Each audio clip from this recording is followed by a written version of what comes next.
order. Roll call is taken, or it will be. We have everyone here. Staff update, CIP information update. Yeah, just a quick update on this one. The CIP process for the city will be starting this afternoon. We'll be meeting to just talk about the overall upper level of it. We'll be back next month, hopefully, with everything that we're going to be putting in the CIP to give you the update ahead of time. I don't know if anything from PD. Yeah, it's kind of the same thing. Our CIP isn't real heavy this year. We do have the building, which is heavy in really? cost, but we just have one or two other items, so it should be pretty quick. Okay. It used to be that there were 2 civilian members of the CIP, citizen members, and they cut that out for a reason I don't understand, and I don't particularly like. I wish they went back to having a citizen members on the CIP. Commissioner Key, I got a couple more staff updates if I could.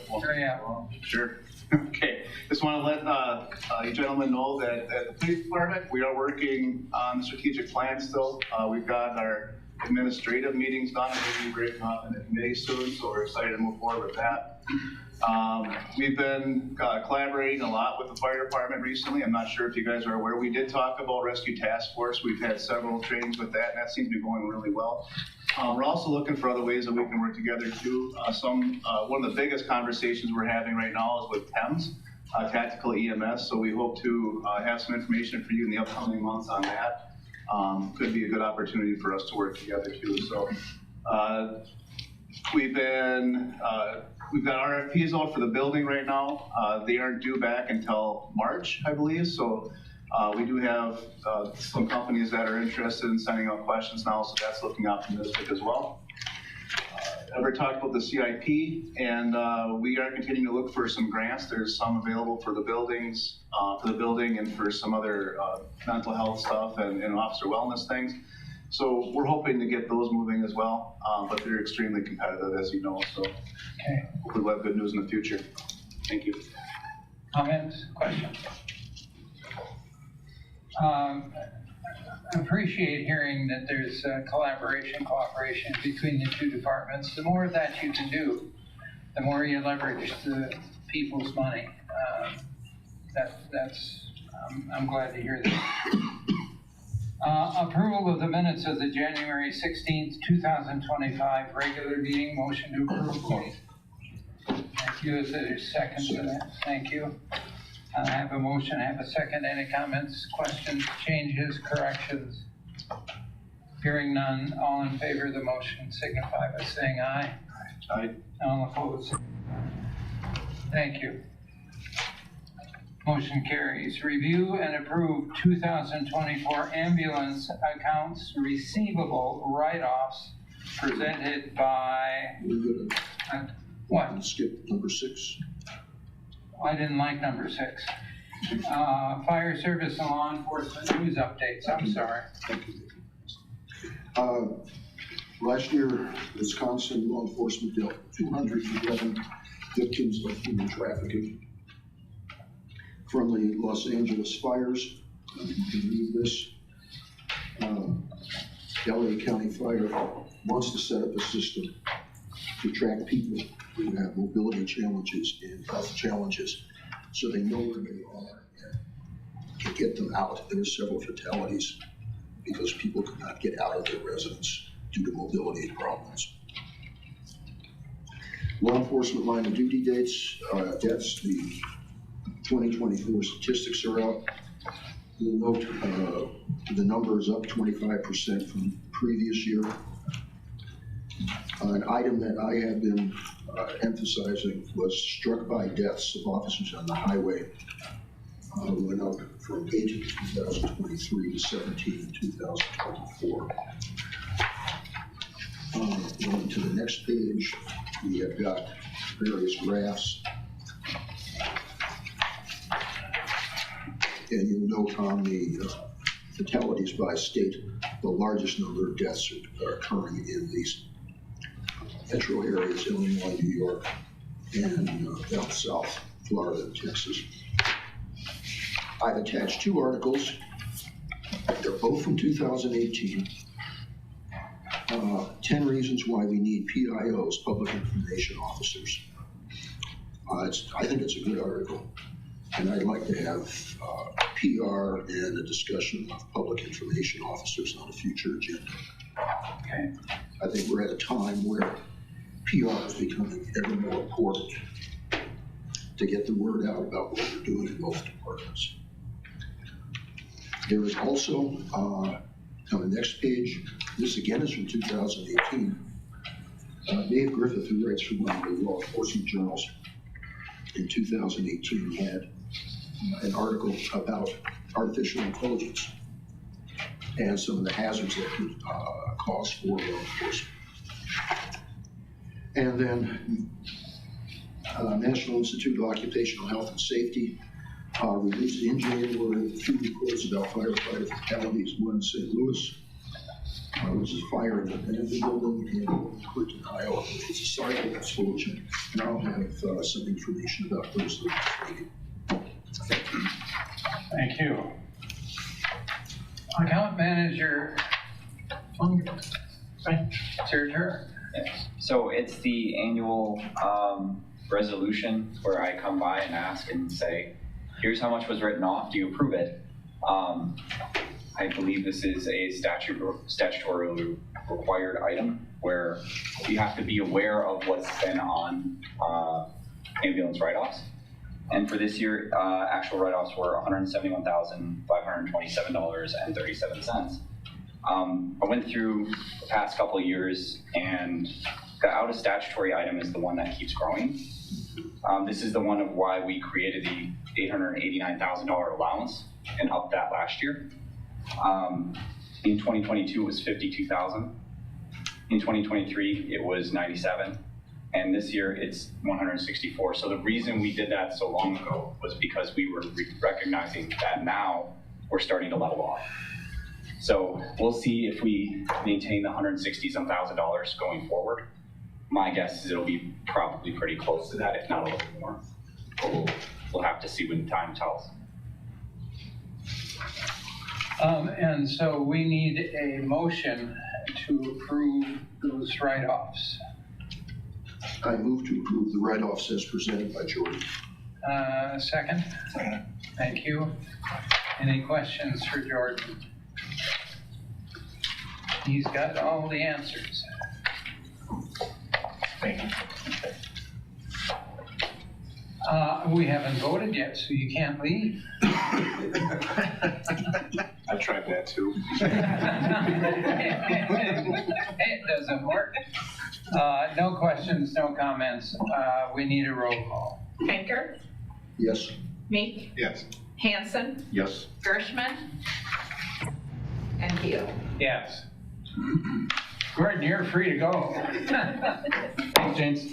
Commissioner, Thank you, by the way. yes. I request that we move 16 up underneath 7 here, just for the fact that we have Sarah Bethel here, and she can answer some questions underneath that one. She has another meeting she has to attend today. Sarah, you gotta get your priorities straight. Sorry. All right, so we've been asked to Number 16. 16 up to our next item on our agenda, approval of change to the recruitment process for Marshfield Fire and Rescue Department is presented by Fire Chief Neil. Good morning. As many of you know, we recently made updates to the department's recruitment process. That was back in September of last year. We moved to a 3-track system. We always look at continuous improvement as a core value for us, and we are always seeking ways to refine and enhance our system to better serve the department as a community. Our current process consists of the 3 tracks. We have the 1 track, which is fully qualified candidates. The 2nd track has that they need to obtain a valid CPAT within 12 months. Obtain paramedic licensure within 18 months, and obtain firefighter 2 certification within 24 months. And career track number 3 basically obtains a valid CPAT within 12 months, obtain firefighter 1/hazmat ops within 12 months, and obtain firefighter 2 certification within 24 months. What we're asking to do is actually refine that system a little bit. We're gonna try to get rid of one of the tracks and bring it down to either you're fully qualified to work at the department and work on shift, or you're not qualified doesn't mean you're not gonna have all the credentials, but you have within 1 year to get everything qualified. And then we will put you on a 40-hour work week at 80% of the wage. As soon as you can get those things done and those requirements, we will put you in your recruit position. That's what we're looking to do. I think what this is going to do is just make sure we're not missing out on some of our potential, because we encounter quality candidates with strong potential who don't meet the criteria for the 3-track system right now. I've got about 2 that are sitting in the system that just literally are quality candidates, but I can't offer them the position because they don't necessarily meet everything we're looking for. I think when we're looking at future of the fire department, especially in these times, we need to truly look at the quality of the person and make sure, because we can train them to become the firefighter and the paramedic we need. But if they don't have those quality core values that we're looking for, those are candidates we wouldn't want here. But these are candidates we truly would like to see here. And I guess I would like to open that up for any discussion that anyone might have. Most of the stuff was in your packet, and we've also have Sarah here today to answer any questions you may have on this overall process. But we're looking to move that forward. The second part of it is we've been collaborating with Local 1021, and in the collaboration, basically we put together an MOU that kind of brings us together. And the way I looked at this is a better way to do business for the department. It's got better acceptance for all staff here at the department. They had say in this process, so that we could actually bring it together and collaborate on that. So I'd be asking not only for approval to move forward with this process, but also the approval of the MOU to have Commissioner Keto to sign that, and then for myself to sign it for the department. Let's have a motion to approve the changes and the MOU. We can put them together. Would someone move to approve, and then we can discuss? You want it combined? Thank you. Second? I'll do the second. Thank you. So we have a motion, we have a second, we can discuss it at this point. Any comments, any questions? Which track number are you looking at potentially eliminating? Basically what we do is we take career track 2 and career track 3. They're going to be basically combined.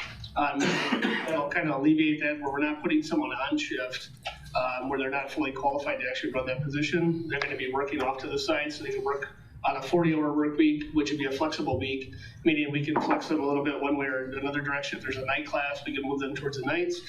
If there's a day class, we can make sure we keep them on days. And then we can have them work directly with an FTO each day to try to bring that piece together. Any other comments or questions? I think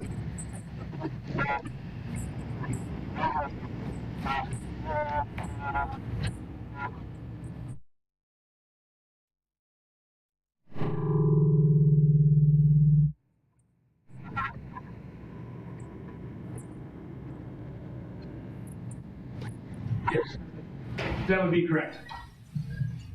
Thank you. I think if we look at this from the perspective of a very competitive hiring and recruitment environment, this is going to get us ahead of the curve. I mean, there's some departments out there already that are moving in this direction, and we cannot get behind them. We have qualified candidates that got the attitude and are, I'll just use the term, dynamic and wanting to move forward. It's to our advantage to make the changes. I think some people could look at these and say, well, it's a dramatic change. I look at this in the concept of an apprenticeship. We have people that are coming in with a background, and we are enlarging that background through an apprenticeship or quasi. And that brings up a really good point too. We do have an apprenticeship here at the department, which is a 3-year apprenticeship program. They go through that apprenticeship, and through the state of Wisconsin and Department of Workforce Development, they get a certificate that gives them that certification as being an apprentice, a full journeyman apprentice as a firefighter.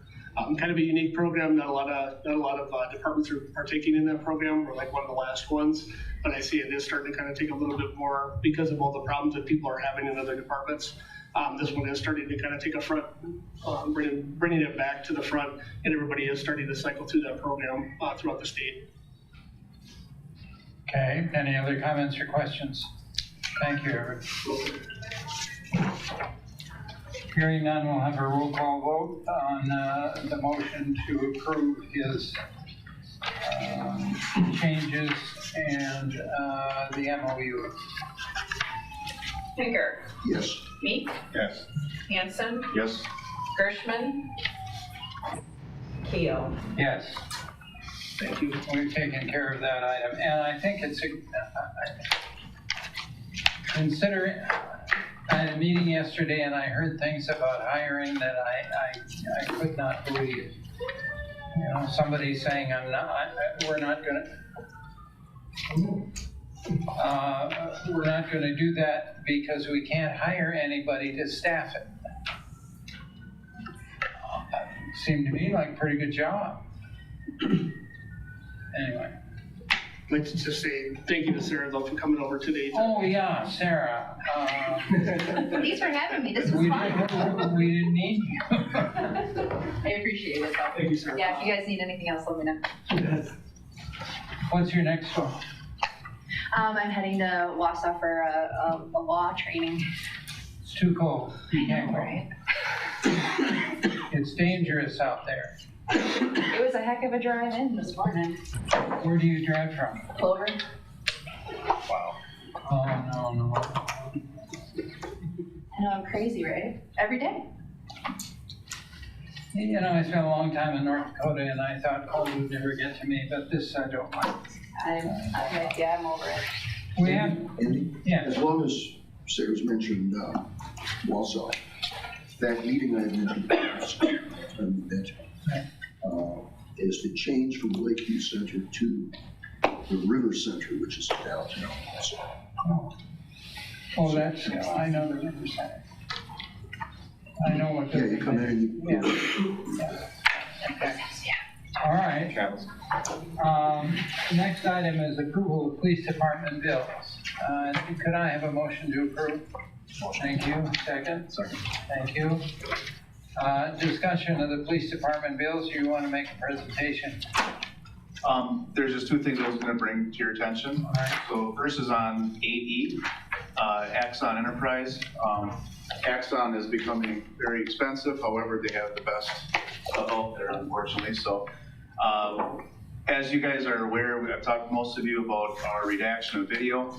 It's extremely cumbersome and extremely necessary in order to keep our PR with our community partners. We did purchase some software that helps make that a lot easier. The software is expensive. I think it's like $6,700. It's on 80. But in comparison, I was considering approaching this board to hire a full-time person just to do redaction. This would allow us to negate that. It's feeding the elephant, but at the same time, I think this is a necessary expense that we had to dive into. So we will be continuing to evaluate it as it goes. So far, it's been remarkable. So it saves a lot of time. The second is on page 8H, Wisconsin Professional Police Association. This came from a conversation I had with Craig Chevron from the League of Municipalities, as you know, as our insurance carrier. And he meets with us about once a year, and we talk about different liabilities that are out there that they've been dealing with.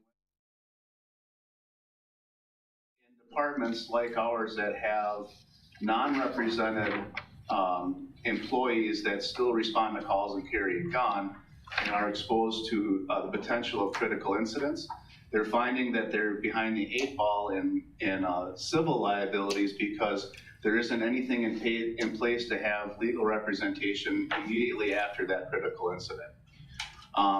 There is state statute that says that the city does have to protect us as long as we're performing in the scope of our duty. So the city would be on the hook for legal representation in those cases. However, there's nothing in place to start that right away. What they're finding is that because of that, they're not in a very good spot later on in the civil suits after critical incidences. So the league does offer a discount through WPPA. I couldn't find anything cheaper for less than $300 an employee. we would have the same, we would have representation immediately following critical incident, no matter what time of day that it is. So $300 a year per employee. I didn't feel that we could force our non-represented to buy that extra insurance on their own, but not having it puts the city and the department in a lot of liability. I chose to purchase that for our non-represented so that we do have that legal representation. It is only for critical incidences. It's not for any other civil liability that if you run a stop sign someplace on your personal vehicle, it's only for job-related critical incidences. So I wanted to bring that to your attention. Other than that, I didn't see anything else that stuck out, but I'm completely open to any questions that you may have before your approval. Thank the gentleman for. Any comments, questions for the chief? With a poor memory, what is the total additional cost to the department? For which one? The insurance. The insurance, it was $1,800. All right, that's fine. That's what I wanted to know. Anything else for the chief? Hearing nothing, we'll have a. Gershman? Keel? Yes. Congratulations. You got away with it again this one. Thank you, gentlemen. Approval of fire department bills. Chief. This month, we had two sets of bills. The first set of bills was approved and signed by Commission President Andy Keough on January 29, 2025. And the second set of bills was approved and signed by Commissioner Bill Pinker on February 12, 2025. A couple of notable items that need further explanation. The one I looked at was the department purchased 12 sets of turnout gear, and that was in the first set of bills. That came up to about $42,000. So it's an expensive. They're about $3,800 a piece. And as you know, a couple of years back, we went to the capture presumption to try to make sure we always had a clean set of gear on the firefighters so that we can alleviate some of those toxins getting on the skin. So now whenever firefighters leave and we get into a fire, they basically come back, take that gear off immediately. It goes into a washer extractor, it gets cleaned, and they put their new set of gear in. This was part of that process, is just trying to get us back to making sure we have the replacement for those two sets of gears for each firefighter. So that was a bigger piece. And then the second set of bills, we saw the Motorola APX 8500 radios. Two of those in there. And what those were for was Squad 1 refurb project. Right now, Squad 1 is down at Marion, getting a refurb, $150,000 refurb to it. Again, that was one we saved. It would have been $975,000 for a new vehicle, and we saved quite a bit of money on that. In this CIP process, we actually put the radio and other parts in addition to what we had, which is about an additional $21,000 worth of cost, and that's a piece of it. The other radio was for car 6 replacement. That was a 2006 Ford F-250, and we're replacing that with a newer F-250. Just feel like it's time for that vehicle. We had some problems with the engine last year. The old Ford repaired those, but at the same time, it's definitely the time to replace that vehicle. And then we had some various bills related to Ambulance 98. We elected to send DC Bacus out on a flight to pick up that vehicle because it was a better practice to do. We didn't have to put mileage on our vehicles and send him out there. So you'll see throughout there's quite a few different ones. And at the end of today, if anybody wants to stick around, Ambulance 98 is here and available to take a quick tour of and see what we got out there. Those are the bills that I felt needed further explanation. I'd be happy to entertain any questions you may have. Thank you. And by the way, if you have a minute when we're done to look at the new ambulance, you really should take the opportunity. And I'm told that the firefighters, if the word gets around that the commission will in the bays and looking at equipment, and that's a good thing too. What happens to the toxins that you wash out of that equipment? Those actually go into the washer extractor. Those all go back through the system. Oh, they go into the city sewer system, huh? They do. Yeah, a university that I spent time with, a PhD student, his project was finding out what happens to stuff that's on clothing and gear when it's washed. You don't want to know what he found out anyway. All right, well, thank you. We have to do a vote here, don't we? Yes, we got a motion to approve, didn't we? No. Prepared. All right, well, somebody move. Thank you. Second. Thank you. We've had all the discussion we need. Let's go forward with a roll call. Tinker, Yes. Mink, Yes. Hanson, Yes. Gershman, Keel. Yes. Thank you, Chief. The new ambulance is sort of spectacular. It's a beautiful ambulance, thank you. Yeah. Huh. And we won't talk about what it costs. Police department activities, training reports, and correspondence. Thank you. Covered some of this in the staff updates, so in looking further in the activities, there's a list in your packets. I didn't see anything else that really stuck out, but I'd be happy to answer any questions before they're placed on file. Questions?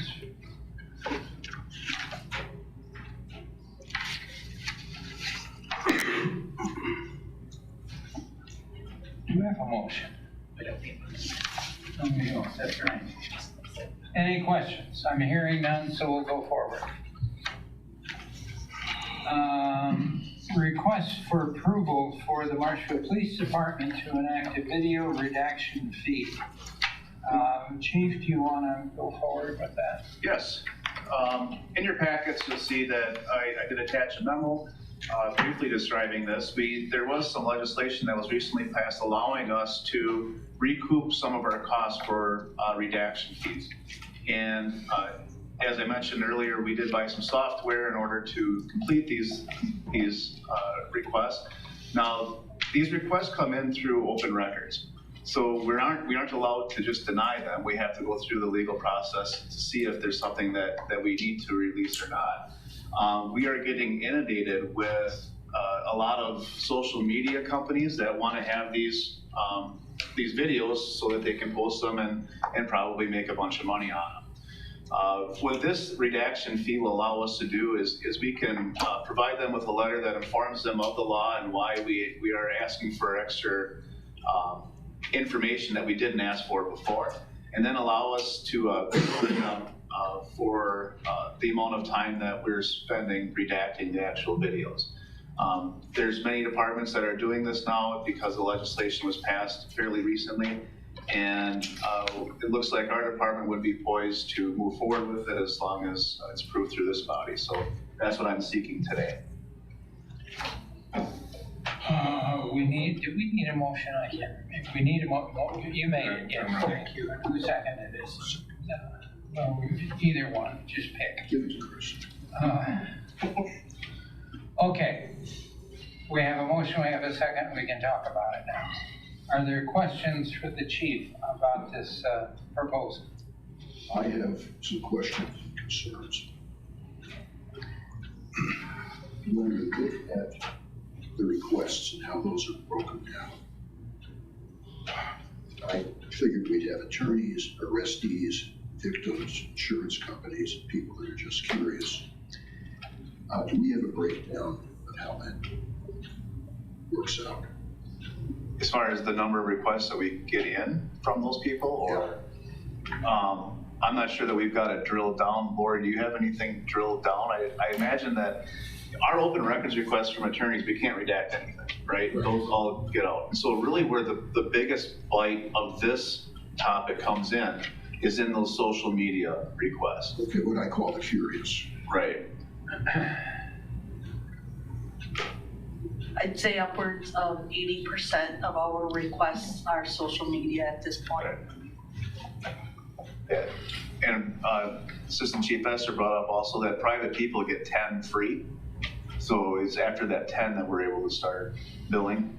So when you mention a victim, that's not somebody that we're charging. Right.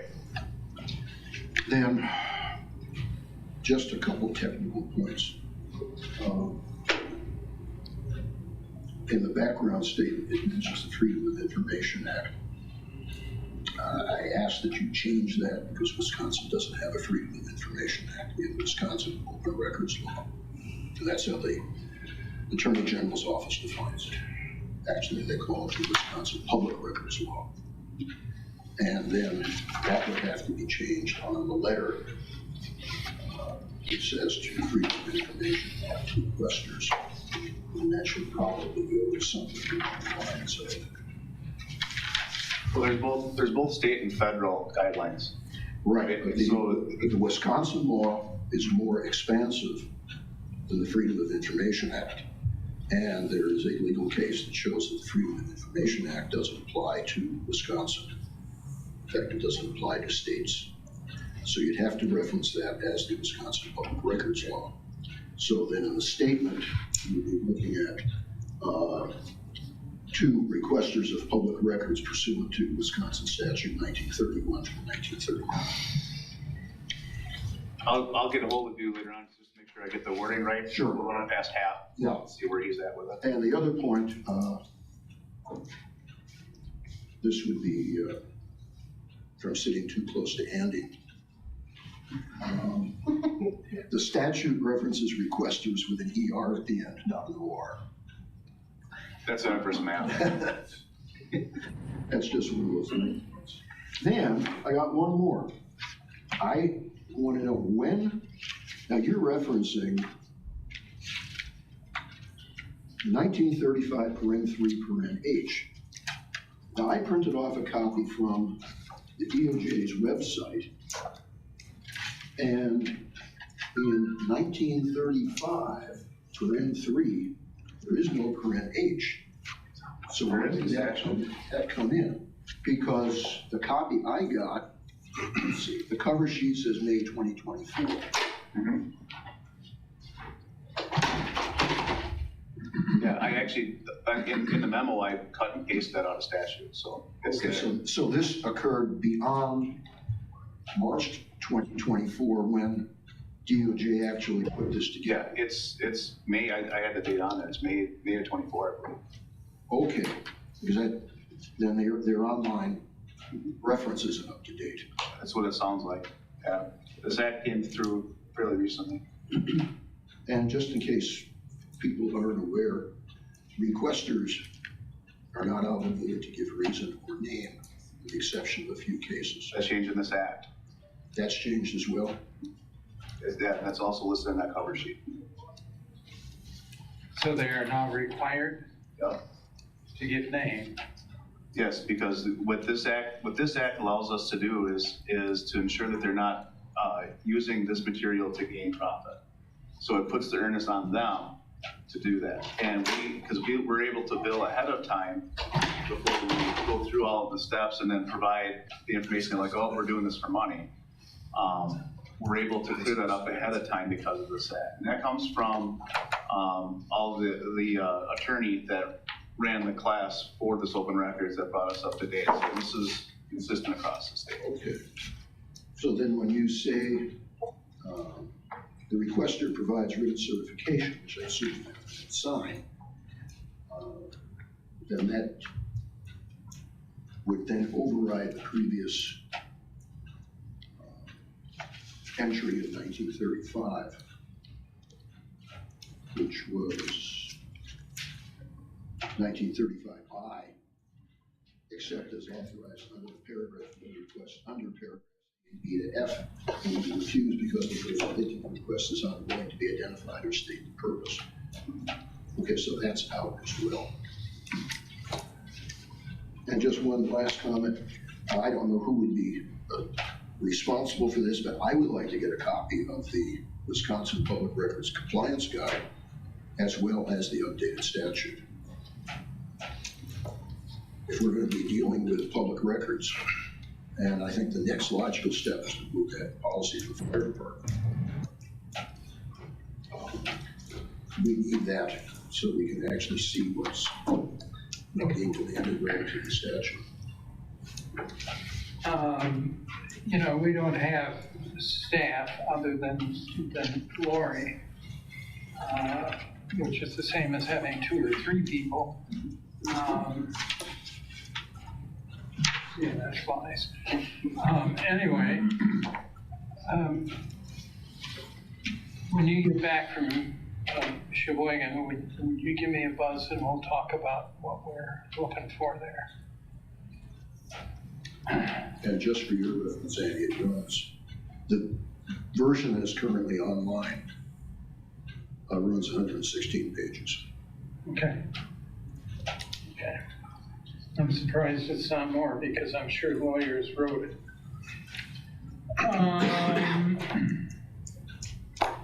One question. What would you expect, and maybe Laura, you would even know better, what would you expect the charge to be? Statute actually dictates what we can charge, and what that is we can charge an hourly rate that is the lowest Paid, yeah. lowest pay grade for a person that's able to do it. And what the industry standard, I guess, what we would call it, is that for every hour of video, we would charge 3 hours of work. And what would that typically, let's say it's an hour of video and 3 hours of work at the lowest paid, what would that come to? It's going to be roughly 25-ish an hour. Okay, so we're talking $75 to respond to the request. For an hour of video. Yeah, okay.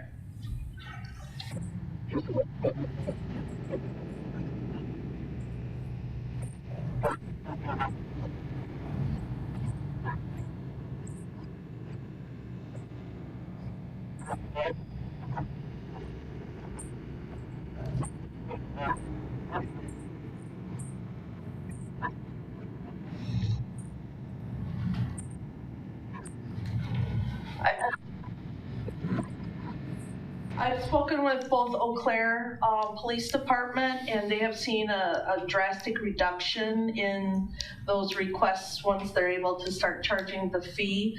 I checked with Wausau PD, and they're starting to see a reduction, but they said they still have 1 or 2 of the YouTubers that are continuing to pay. But I think this whole process also makes them think about, like I just had a request that came in yesterday, and it's like 6.5 hours of video. And I'm asking her, this requester, to narrow down their request. And by having this approval will allow us to start charging. We're not charging now. We are waiting for this to happen. And then we have that certification or affidavit that we make them sign to. And then we can start the log of the name of the person, if they're a citizen, so we can keep that for a year. That's fine. Satisfied, Randy?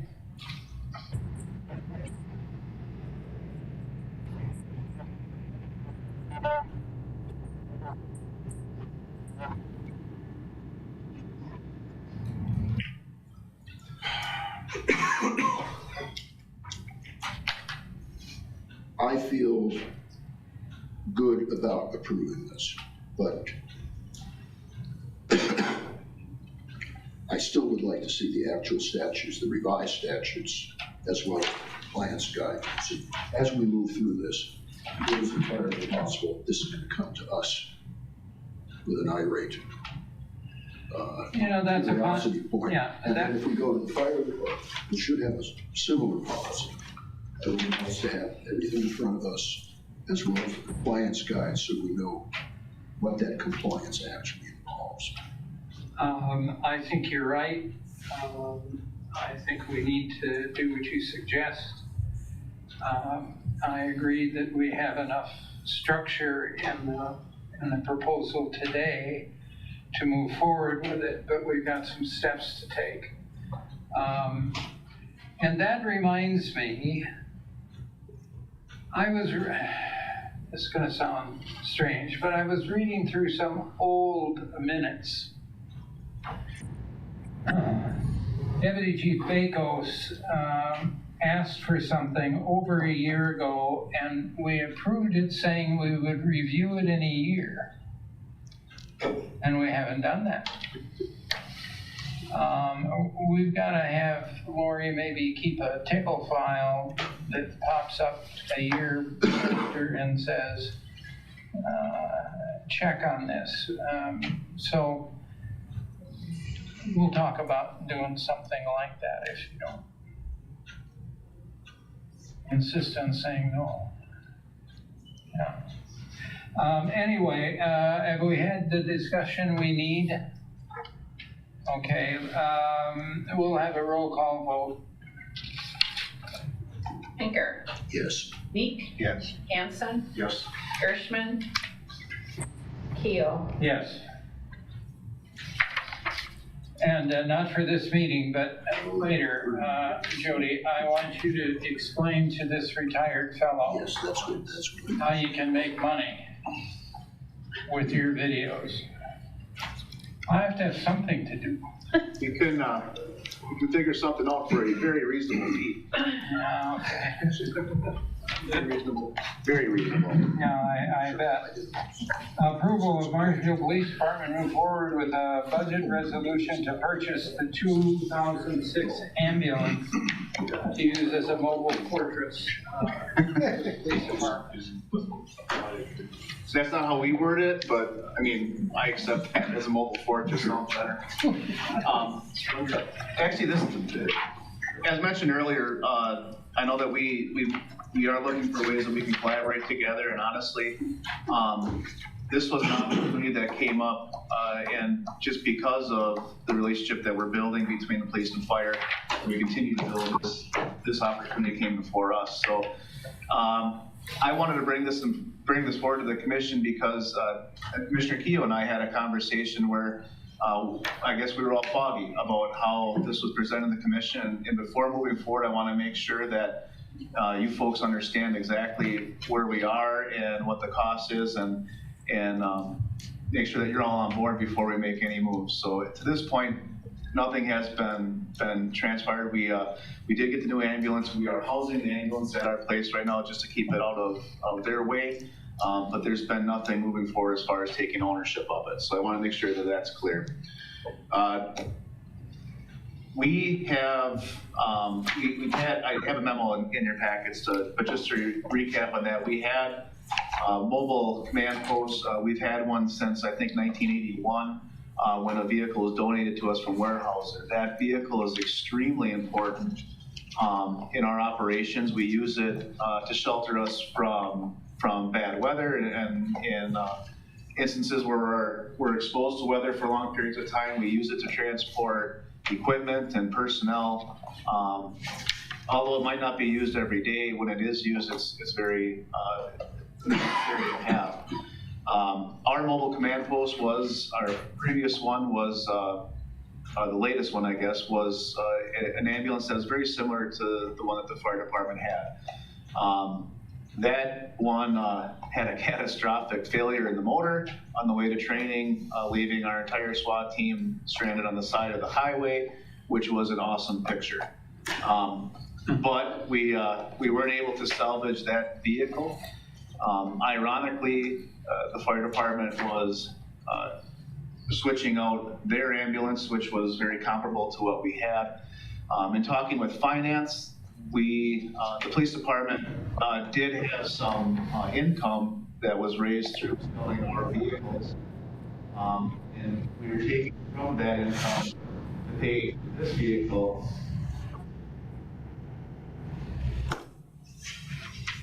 Hi, Tom.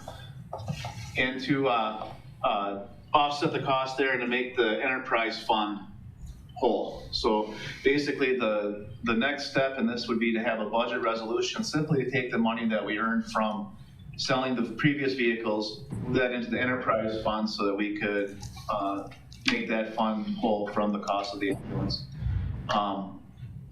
We did have some equipment. I think it was about $3,000 or so of equipment that we need to just upgrade with this to make it from an ambulance into a mobile office, so to speak.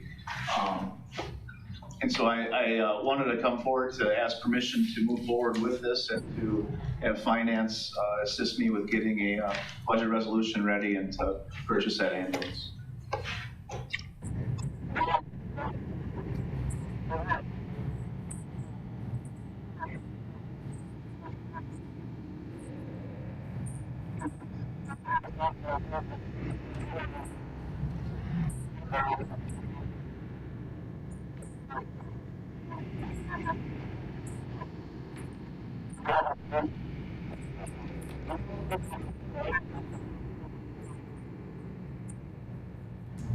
Yeah, I'll start it out. As you know, there's a depreciated value, all those vehicles that are sitting in the enterprise fund, which is separate from the general fund, and that's why this accusation actually has to be done to make sure that we make the enterprise fund whole.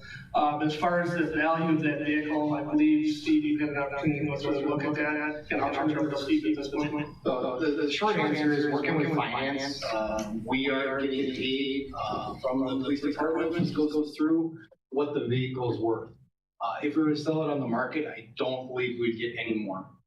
Okay, that is exactly the question I wanted to ask. Thank you. Thank you. Any other questions?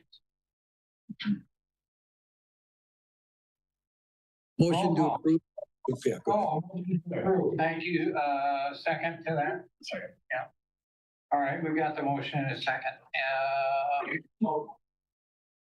Pinker. Meek. Yes. Hanson. Yeah. Hirschman. Yes. Keel. Yes. I'll make a quick comment. When I was out looking at the new ambulance and the old one was sitting next to it, I asked the question, do you get paid for this? Does the police department buy it? How does that work? And I think that's sort of what caused all this to be sort of right the way it is. But again, it's all city money in one way or another. And if you can collaborate and leverage the dollars, that's an important thing to do. And it seems to me this is a nice example. All right.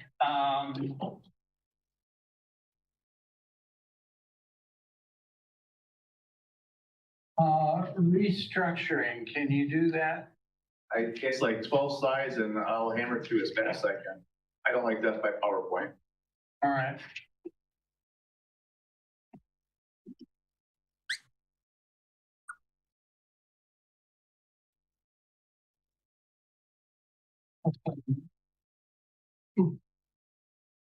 Okay. We've been working quite a bit on the thought of restructuring some of our department. We've seen some pitfalls in some of our leadership, some gaps in our leadership, if you will. And so we've been devising ways that we could maybe restructure the department to make it a little more streamlined. To start out, I'll study a little bit of history. We changed to the structure, pretty close to the structure we're using today in 2017, when we switched the sergeants to lieutenants. Previously, before that, this looks like kind of a mess, doesn't all fit on the screen, but it's pretty siloed. And the police chief is up here, and then there's like a separation here and a separation over here. And there's like 3 silos that come underneath. So our department before had an administrative assistant that had help with the chief. That position remains, but there was lieutenants positions, the detective lieutenant and administrative lieutenant, that were basically second in command. They're tied for second in command. The administrative lieutenant had staff services, which was Lori's position with dispatch, records, ordinance, and then the 4 patrol sergeants and their staff. And then the detectives basically had SROs, detectives, and officer friendly.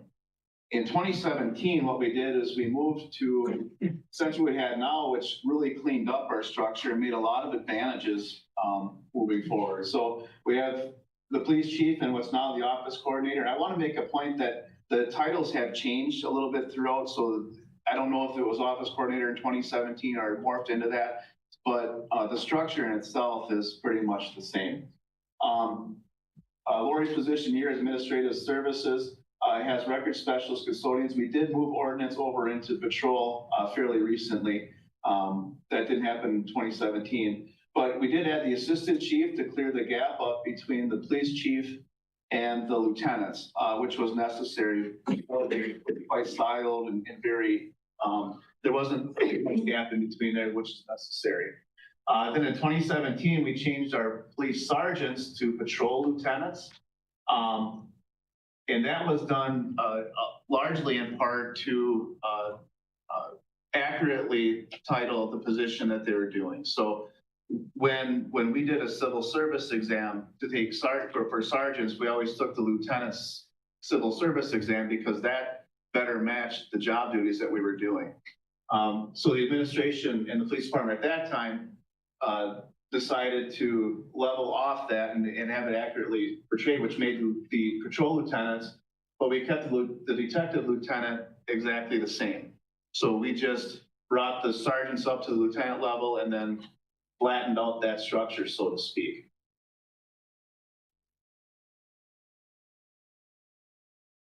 What we're looking to do now is we have the chief, then we would have the assistant chief here, just as before.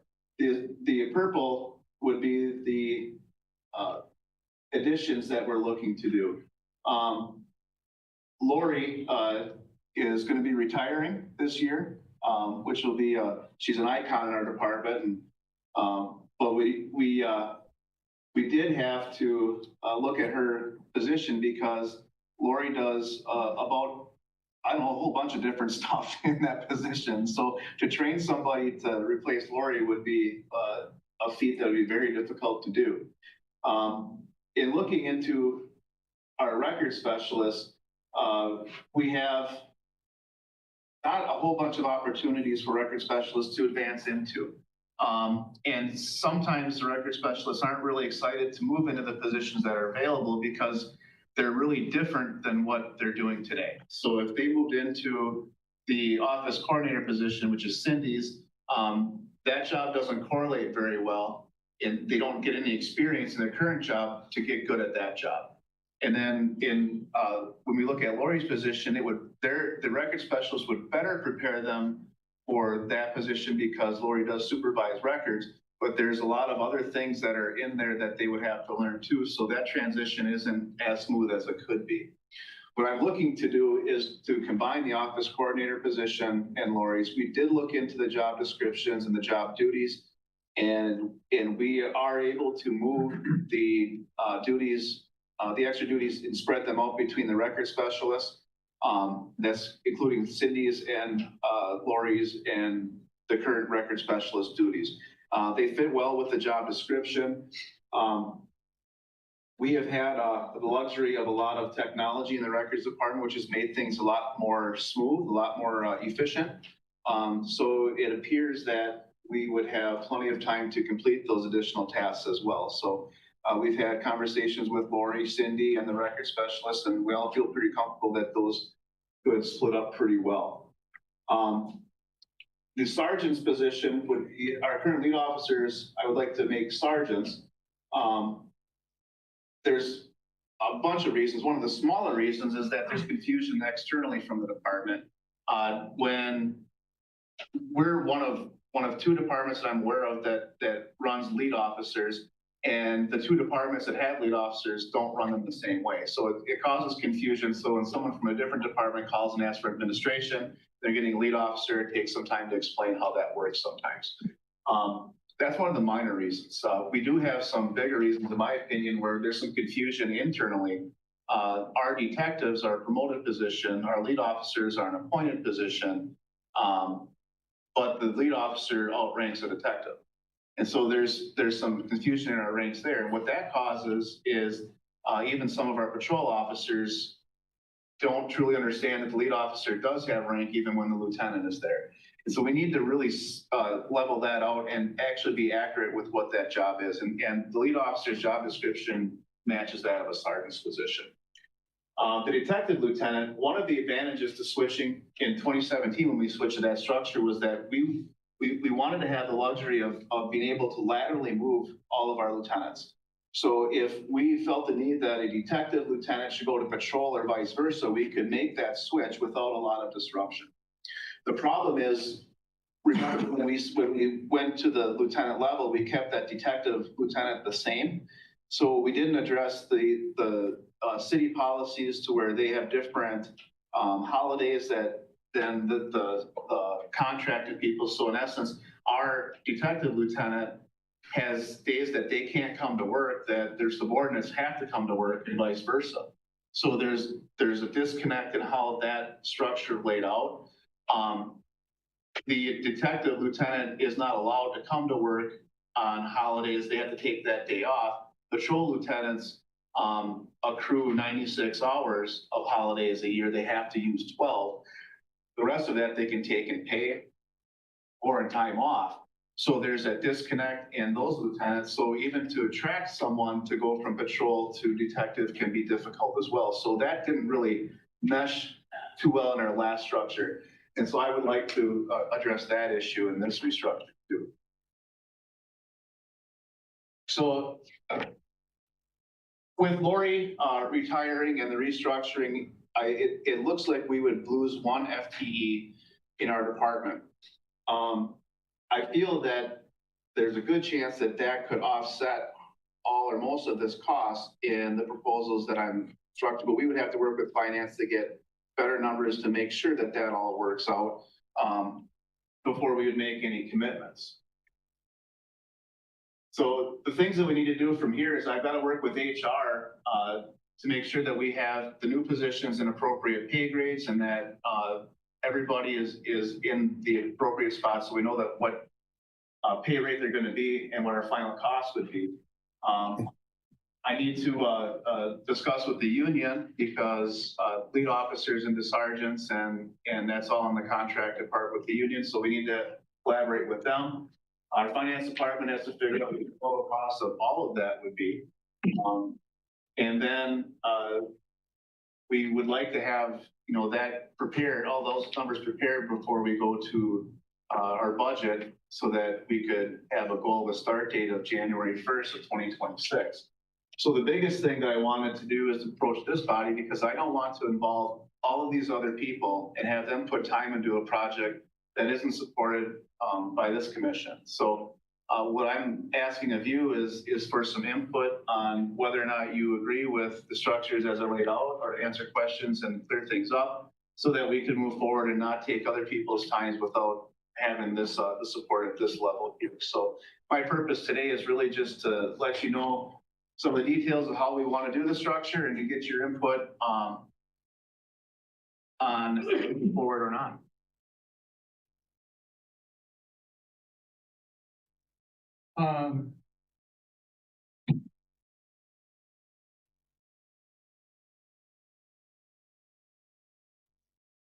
We need we're really dealing with items 13 and 14. And we need a motion to move forward. But I want that motion to be worded in a certain way. So if you take item 14, approval police chief to move forward with police department restructure, I would like the word move forward with the possible police department restructure. I don't think we're to the point yet because we don't know the costs, we don't know whatever. And I don't want to approve something where we don't have enough detail. I completely agree, and I didn't mention it in the presentation, but in the memo, it's very clear. I would come back to this body with the final cost. Yeah, well, I just want to make sure the structure is fitting. And I want to make sure that we as a commission don't stand in front of what is really an administrative decision. As much as we need to, there's a balance between what the chiefs, what's their business, and we need to be informed, and what is ours to decide you can do and can't do. And this, I think, is sort of on the balance. So I think a motion to approve going forward with a possible restructuring of the police department would make sense today. That gives you permission to talk to others and ask them to participate, use their time and knowledge. But it doesn't commit us to this restructuring, to that. Okay. A motion to move forward. Thank you. Second. Thank you. We're making note that you. Is there additional discussion and or questions for the chiefs? A couple things. One, in regard to the record specialist. On the last referendum, we were looking at adding a half-time employee as a record specialist. So with that in mind, coupled with Lori's pending retirement and reassignment of her responsibilities, I think, to the assistant chief professor and to the record specialist, will that put an undue amount of pressure on the record specialists that we currently have coupled with Travis? I don't believe so. In our discussions with them, they've found some ways to be very, very efficient. In addition, if we combine the office coordinator and staff services supervisor, that would be Cindy in that position, who has 17 years experience as a record specialist. So if we are having a busy day, she's able to step in, which she would do now as well. I think that this is an appropriate way to move forward.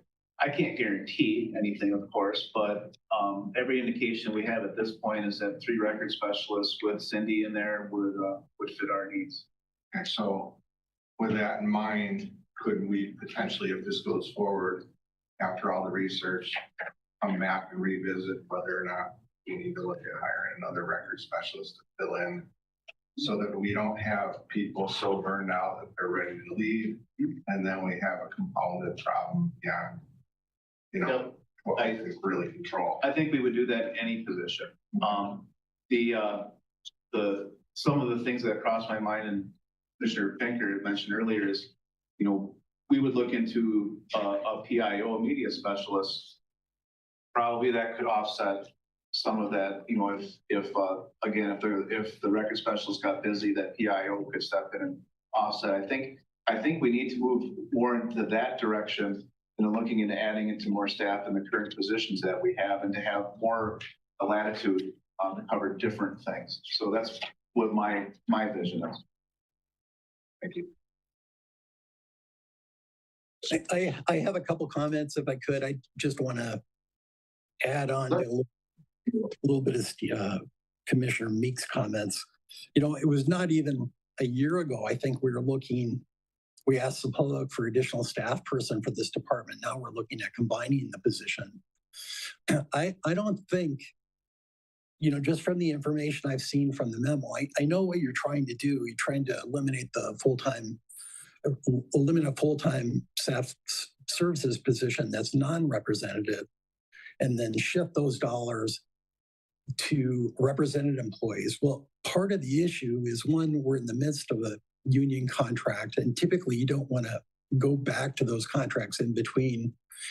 From my experience of talking to past commissioners, Myers, and also Andy Keogh, I think that's an issue.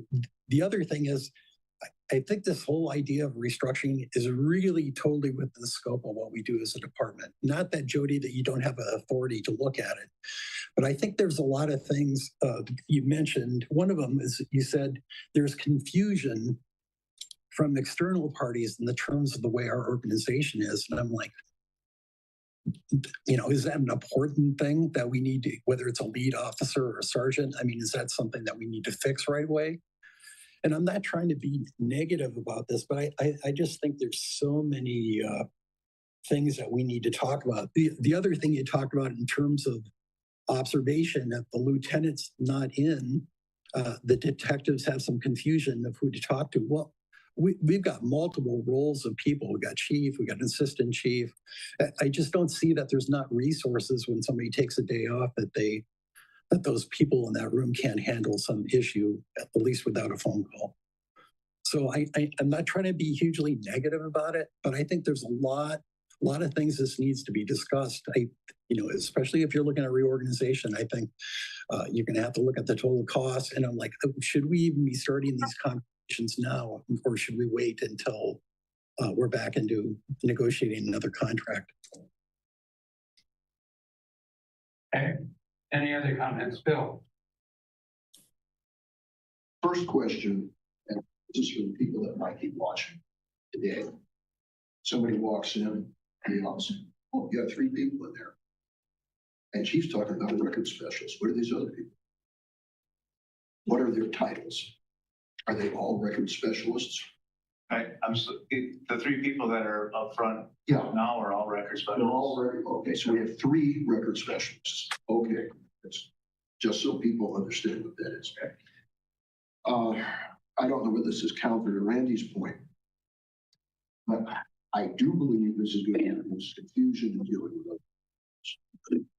In a sense, we are going backward to an old-fashioned structure in order to move the department forward. When you look at titles in both the fire service and law enforcement, titles can be very significant, especially if you're dealing with larger departments, where they've got this very defined structure. I think also this could potentially aid us in recruitment. Not that we haven't had problems in recruiting people recently, but if somebody looks at our department and they see lead officer, okay, where am I going to go? I don't have any place to go vertically. So I think that could help us there. As far as considering this, the motion is to move forward with the possible police department restructure. So when a plan comes back, we can look at that and potentially make suggestions, deletions, additions, whatever. So I'm in favor of this. Additional comments? Well, hearing none, I think we need a roll call on the motion to give the chief permission to move forward with a possible restructuring. Pinker, Yes. Meek, Yes. Hanson, Yes. Gershman, Yes. Keel. Yes.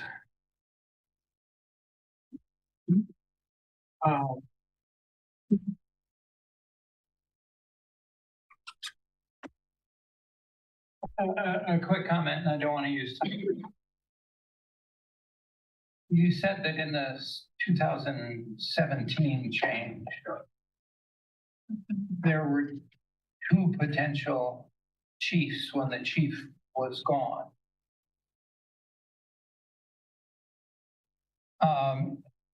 The police department is a paramilitary organization. And in the military, there is no uncertainty about who is in charge. That's a fundamental principle, comes from the Prussians. So when you're not around, he's the boss. He makes all of the decisions the chief would make. And when you're both gone, you need to identify a person who is in charge. And that's the same with the fire department. If you're paramilitary, there's a hierarchy and you live with it. You live by it. And it advances down into each shift and bureau. And that's Yeah. what we're trying to address at this point. Yeah, okay. I'm off my high horse, but that's wars have been lost because people didn't know who was the boss. All right, so we've taken care of 13 and 14, but now on to 15. Fire department activities, training reports. If you've got 1 thing or 2, that's fine, and then we'll go. This was a fairly busy month with 318 responses, averaged about 10.3 a day. On January 21st, we had which was Green Chef Day. It was one of our busiest 20 calls a day, and I commend them. They did a really good job with that. They've had several of those. This department also completed 142 inspections and conducted 251 hours of response training.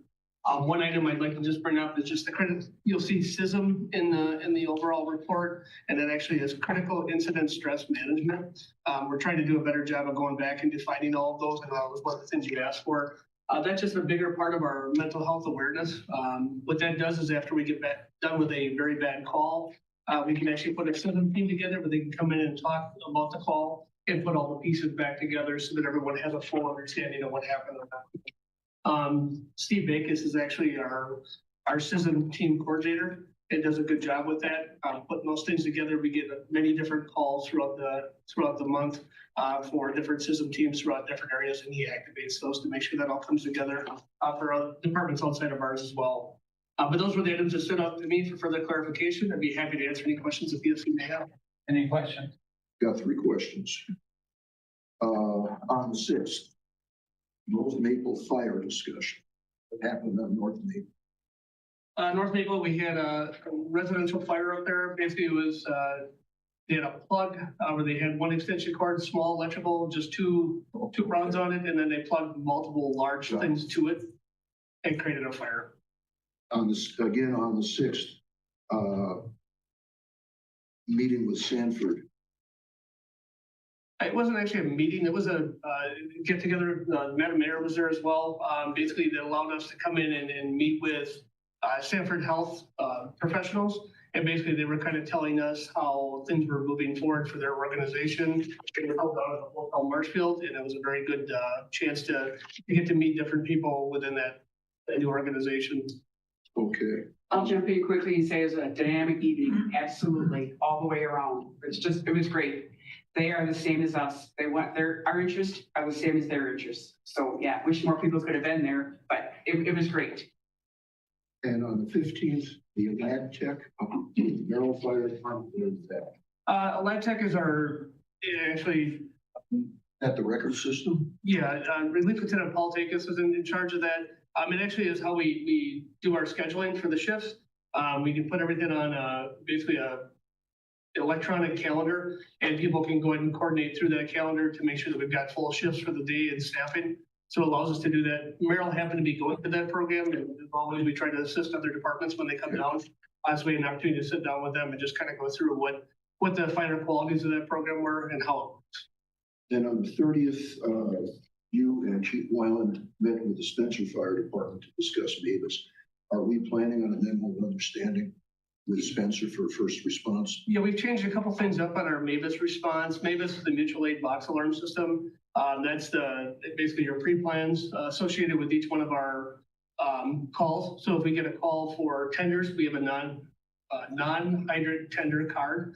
And what that means is we get water shuttles coming in for an area that we have to the north.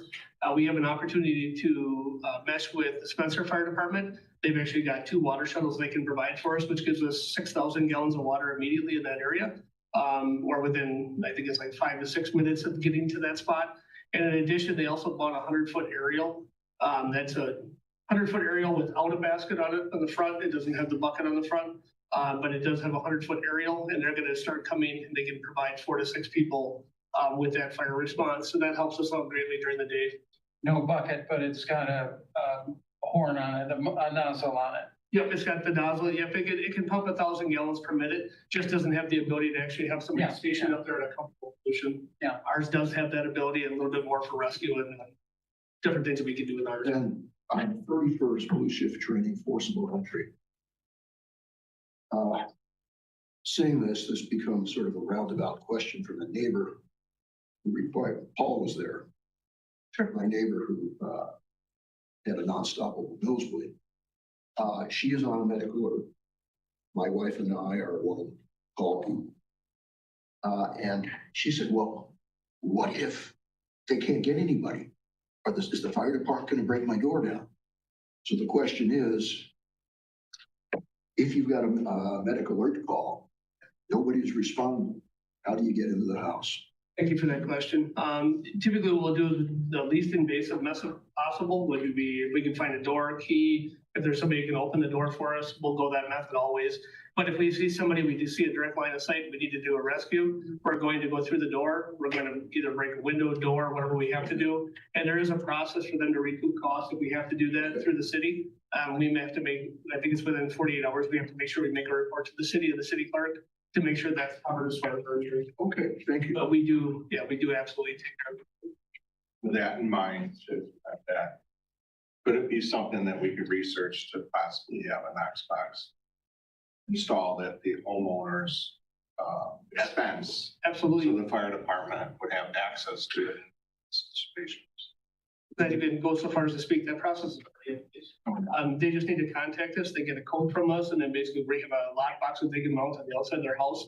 If it's someone that is concerned about that, it's a less expensive box than you'd put on a regular commercial or industrial structure. And then it actually is keyed to our key, so we have the ability to open it. And we'd have the only ones that would have access to that. Thank you. But good question, thank you. Yeah. Anything more? Assignments have one or two commissioners, item 17. The planning for the training ground. As you know, the department has been collaborating for the training center and conceptual plan. That's moving forward quite well. We've been working with Steve Barr, the finance director, and Josh Morris, the acting public works director. This plan will focus on conceptual design to ensure the training center site meets the long-term needs for the department. These conceptual drawings will also serve as a critical tool in securing funding for the future project. We're looking at some innovation grants. We're looking at some other things that we could possibly do to entertain those costs without being a big fixed cost to the city. Some of the project timeline, we're looking at March 2025 for RFP dissemination to pre-selected firms. And then April 4th, 2025, proposals due back to the city. April 7th through the 11th is the staff evaluation proposals. And this is the area that we're actually looking for 1 to 2 representatives to be a part of that. Possibly bring them on so they can oversee that process and make sure that it meets everything that the PFC would do or want to be a part of. So the request for commissioner participation, we're seeking 1 or 2 police and fire commissioners to join the staff evaluation committee for this project. Your participation will ensure a thorough and balanced review of the proposal received, and your input will be invaluable in seeking the best firm to meet the department's needs. I'm happy to answer any questions the commission may have and look forward to collaborating with those selected in this important initiative. Could you give those dates again, Edward? Yeah, the date that the most notable date would be April 14th. I'm sorry, April 7th through the 11th. Go back to the start when the RFP. You bet, I can start that. March 12th, 2025. Sure. Okay. That's going to be the RFP dissemination, getting it out to the pre-selected firms. April 4th, 2025. That's when the proposals will be due to the city. April 7th through the 11th. That's where we're going to do the staff evaluations and proposals, possibly meeting in some the different firms and see if anybody wants to come in and speak on certain things or if we have questions. And then April 14th is going to be the Board of Public Works recommendation on selected proposals to the Common Council. And May 13th would be the consultant's notice to proceed, where we give them the notice to proceed. And then we're looking by September 15th, I believe is the latest date, no later than, to have a finished product to us as far as what that would look like.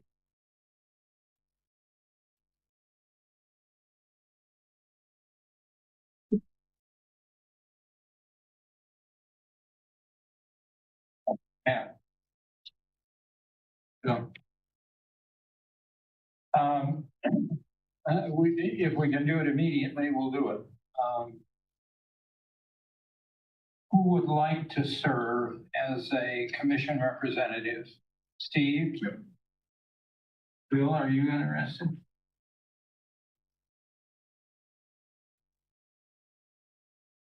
Yeah. There you have it. Okay, thank you. Look forward to working with both of you. The next item on our agenda is referendum update. We have some materials in front of us. I think at least the one page is going to everyone in the city, and then the other stuff, I'm not sure where that fits. Yeah, you bet. I'll kind of go over that here. We've been working collaboratively with the city. One thing I'd really like to kind of bring up here is just the fact that there's many different entities involved in the process. Steve Barr, Jennifer Sawinski, Sarah Dressa, Jessica Schifferl, Tom Luce, and David Ballerstein, and then also multiple members of the Marshfield Fire Department. I think that's a big piece of this, is that everybody came together to collaborate on this overall process. The other night at the Common Council meeting, I was able to bring forward a budget resolution for $6,000. As you remember in the past, this would have cost about $43,000 the last time we went with the firm. we were able to get all of our materials and everything put together for about 6,000. And that gives us a little bit to work with in the event that we have any unforeseen costs that might come up. The one thing that we had, and I kind of put out in the packet for everybody with the flyer, that's a 2-page flyer. The only thing that's going to change on here, we kind of found out the other night, is what happens if we vote yes or what happens if we vote no. Really what that needs to say is what happens if the community votes yes or what happens if the community votes no. Reason being, we can't be biased in our opinions on those things, so we have to watch what we do. It was one of those kind of Freudian slips we did on that particular one, but we'll have that fixed. That's going to go out to 8,808 addresses in the city. So that one will go out. They did a really good job working with Heinzen to come up with a reduced cost. I think it's down to about 16 cents a mailer. So they brought it down from, I think it was 22 cents. It doesn't sound like a lot, but when you start talking about 8,800 copies, that gets pretty expensive pretty quick. The frequently asked questions document, that was a document that I prepared. Tried to go through every question I could think of that would be out there as to why we need this, what are the processes, what are the implications of it, what is NFPA 1710. One thing I did do on the second page is how much of your property tax goes to funding the fire department each month. And there, if you look at it, you can see that $14.95 actually funds the fire department. So I think that's a piece that people need to kind of see. And then right below it, we actually told them what the impact for the property tax for $100,000, $200,000 homes. So it's got that on there. You'll also find that on the flyer piece of it, and that's part of the presentation. The other thing that we kind of put together, and you'll find this is just kind of the overall scoping feature we're going to do for the informational sessions, and that's the presentation we'll be delivering during that presentation for all the different areas. We got 3 informational sessions that we'll be doing. Steve Barg and myself will be taking care of that part of it. And then we're going to be meeting with multiple different entities. We're going to try to get over to 601 South Cedar, 606 South Walnut, the Astor Retirement Home, and a few of the other ones in the community if at all possible, and try to meet with the young professionals. So we got some different ones that are out there. We're going to try to meet with all the major groups that we possibly can and give this presentation to give this the best deliverance we possibly can. But overall, that pretty much concludes what's going on with the referendum. I think we've got a pretty behind it. I've heard very positive things on this particular one. I think the cost is right. I think the ask is right. And I think we're moving in the right direction. Okay, thank you. Any comments or questions? Next item on our agenda is number 19, review and approval of the fire department policies and procedures. And we have A through H. It seems to me we've been doing these one at a time. Or can we do them in a group? I believe the last few times we've done them in a bulk. That's approval.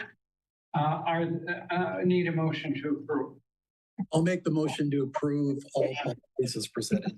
Thank you. And Steve seconds. So we're all set to roll. Comments or questions? On page 19D. This is in 700.4, the last paragraph. If approved, the supervisor moves forward with the claim related and related reports to the deputy chief. Since we have 5 deputy chiefs, which one are we talking about?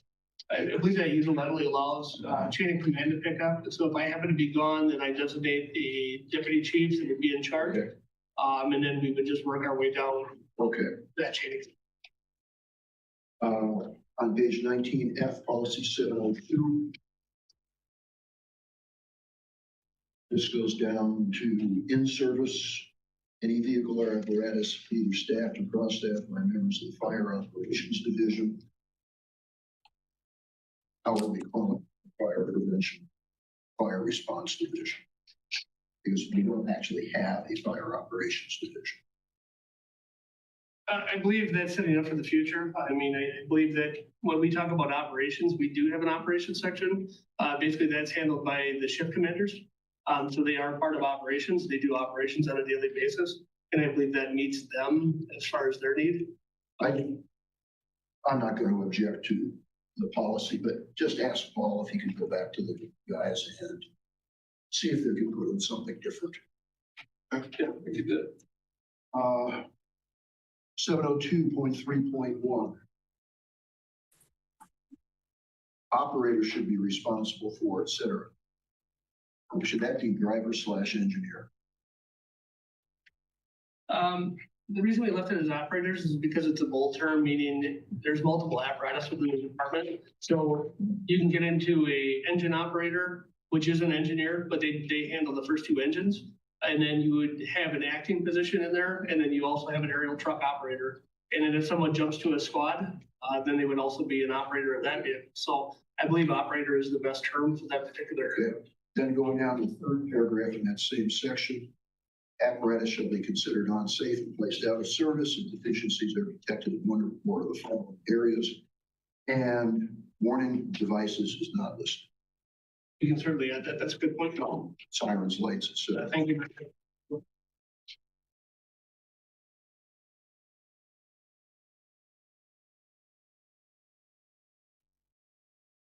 Page 19K, 706.6, this is the spot section. Yeah. Last sentence in the first paragraph. He should be tagged ready for the president of the Knox spikes upon arrival of the prevention staff. Should that be further clarified? Fire prevention staff, EMS staff. That's just how. It would probably be better to just put it as staff, because sometimes we do send the ambulance crew, they have a key also on that vehicle. So just leave it as staff. It could be, yes, we could definitely do that. The reason I think it is in fire prevention staff because it's handled typically by the fire prevention office, but it can be handled by multiple staff. Okay. And that would be the same thing in the next paragraph. And then also eliminate.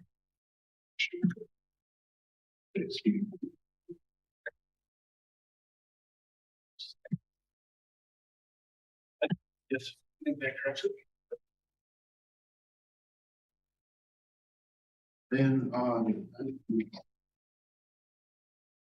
multi-casualty incidents, is this the current term that's being used instead of mass casualty?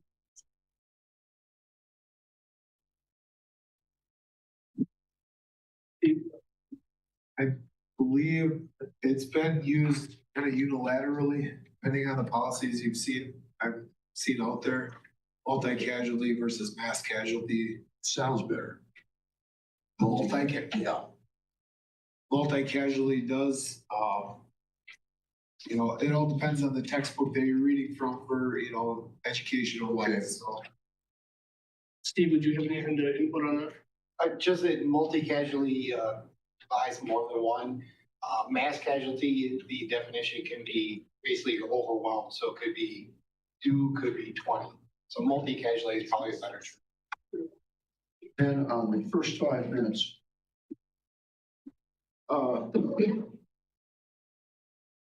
you've got definitions in 508.2, and I'm just wondering whether from 508.3, location, primary, level 1 staging area, did that be moved to definitions?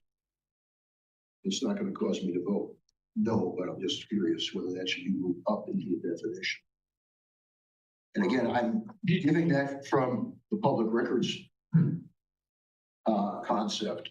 I guess the question I'd pose is, do you see that there's confusion there, or are you thinking that we need to do clarification of what that means? Somehow define what the level 1 staging area is. Okay. Yeah, we could definitely do that. If we were to put the definition right in that area, not to clutter up the definition section. Sure. And put a definition behind that, what it means. And the same thing would apply to 508.4.1, which is in section B. They talk level 1 and level 2 staging areas. So somehow define.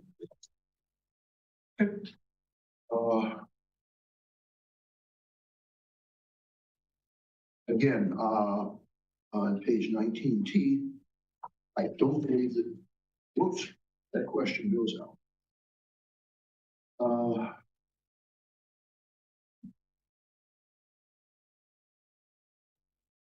At the bottom of page 19T, coordinate with medical control to ensure hospitals are aware of the incident, etc. Who is medical control? Is he found someplace in the ICS? Are you asking if that can be defined as far as medical control? Yeah. Medical control would be basically the Marshfield Medical Center, and whoever would be the acting ER physician at that time would be medical control for us. We do have a medical physician that's assigned to us that we work with, but for medical control for the specific area here, that would be the physician in charge of the ER at the time. Okay, because I can see somebody looking at, if somebody would look at this, a general citizen, they could say, wait a minute, chief is the medical control, he's in charge of EMS. Right, for our department, yes, for the sake of the incident, because it's a bigger scoping feature, you're gonna be having multiple hospitals probably brought into this particular one, because we're gonna have to go ahead and push patients not only through here, because they're not gonna be able to take care of that type of situation. So we'd have to go to other facilities, and they would be the coordinating effort behind that. And then on 19W, I'm simply going to make just a general comment. This is from a Firehouse article that appeared years ago.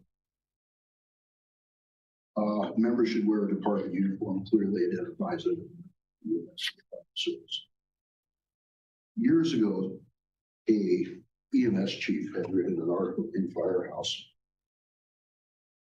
about paramedics, EMTs, dealing with disoriented patients on the street or in a residence, and making the point, don't look like a police officer. Right. Especially with badges, because somebody's going to look up, oh, there's an LAPD style badge. This guy's a cop on that plate. Right. So I'm just making that as a comment. Perhaps in the future that could be something that is dealt with. But again, this is simply a comment. You bet. I would answer with that. We do, as far as our response level, we typically don't wear badges on the ambulance. Just simply for that fact. The only time we really do anything with badges is if we're in a professional event, where we have to actually use a Class A or a Class B. And those are usually our fire prevention talks. But when it comes to fire response and EMS response, we do not wear a badge. Okay.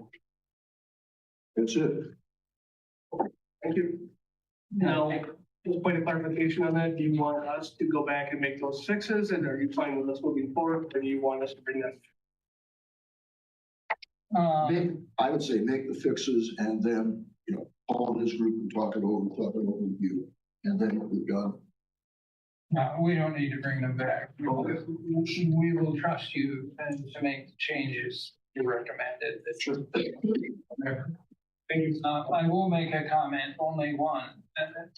In the procedure for restraining patients, according to what's written in the policy, if you have a patient who's been violent, you're supposed to have somebody on each limb and on their head. That's 5. How many are on an ambulance run? 2. Well, we do have what we call soft restraints on the ambulance.